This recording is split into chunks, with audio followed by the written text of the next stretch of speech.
Renner joins me now. He served as the Speaker of the Florida House of Representatives for the 22 to 24 Florida legislature, now serving on the board of Protecting American Consumers Together. It's a national 501c4 national advocacy and education group focusing on highlighting the predatory practices of personal injury lawyers. Mr. Speaker, welcome. Julie, great to be with you. You made me care about Florida insurance rates. I didn't think that could be done.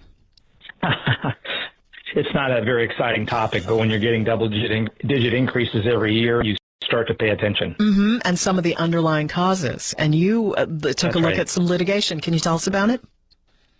Yeah, you know, the situation in Florida when I became Speaker is we were 7% of the population. Florida is represented about 8% of the homeless claims in the country. Nothing unusual at all.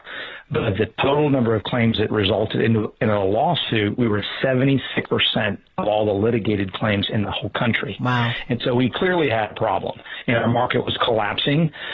We had citizens insurance, which is taxpayer funded, which was growing. You know, it should be insuring policies that can't be otherwise insured in normal circumstances. Around 600,000 policies. We're at 1.4 million, headed to 2 million. And so we acted to bring some sanity and fairness to the system, and it's worked. So that government insurance program, it sounds like it almost became the default for people who couldn't afford regular insurance. That's exactly right. So they call themselves the insurer of last resort. They're becoming the insurer of first resort or only resort because people were fleeing the state. So these insurers were losing tons of money. Citizens was too.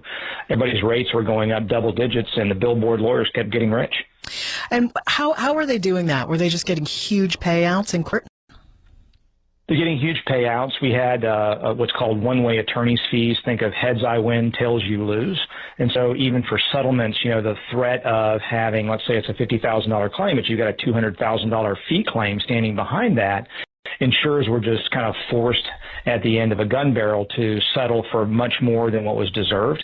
And so when a small handful of people got rich, we all paid higher premiums. Wow. It's a bit infuriating. It is, yeah. And, you know, what happens is when you take away somebody's gravy train, they want it back. And there was a move this year in our legislature to do just that. Fortunately, it failed. But this reform we've done is really working. We've seen almost 80% of our policyholders on property insurance that have either gotten a rate decrease or their rates have held steady. And overall, we're up 1%. All the other states are in double digits. We're the lowest state increase of any state of the 50. And then in auto, it's even better. We did our tort reform. We're seeing the top three insurers reducing rates between 6 and 10.5%. I mean, nothing's gone down in America the last 4 or 5 years. And yet we've got auto insurance actually going down by as much as 10%. That's real progress. That's real success. Well, what about homeowners insurance? Yeah, that's the one that's been up 1%, and that was the one that was really collapsing on us. And so we first did property insurance reform as soon as I became Speaker, literally weeks after we came into special session for that, and corrected some of those things like one-way attorney fees that were just a heads I win, tails you lose type proposition and was causing so much trouble in the marketplace.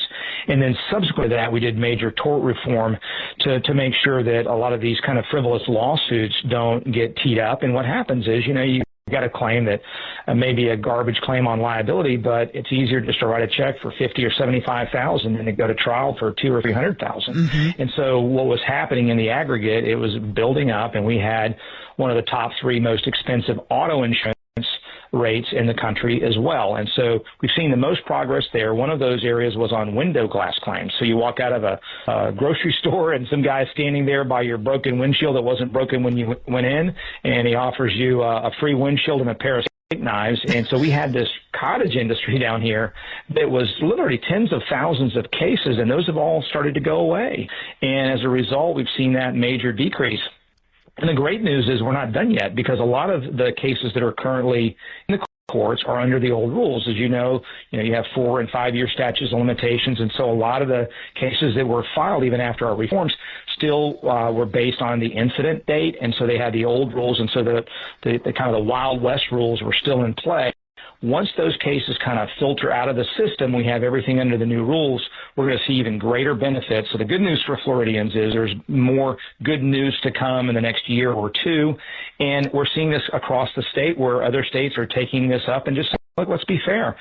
We did reforms on insurance companies too, and said, look, you gotta timely pay claims, you gotta adjust these quickly, you gotta do the right thing by the insureds. We focused on the consumers, and that's where everybody ought to focus. I think that's an interesting point about leveling this up to other states. The other states are having similar crises with insurance.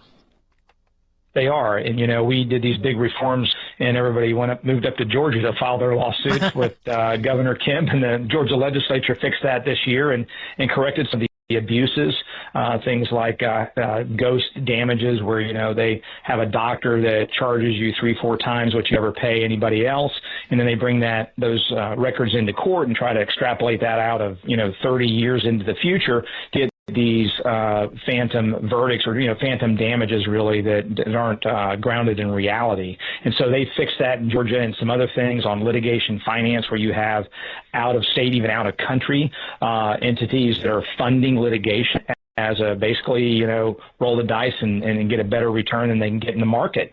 And so we've got to look at that as a new reform area as well. We've not done that yet in Florida. It's really politically interesting, too, because, of course, trial lawyers can throw a lot of money around in politics.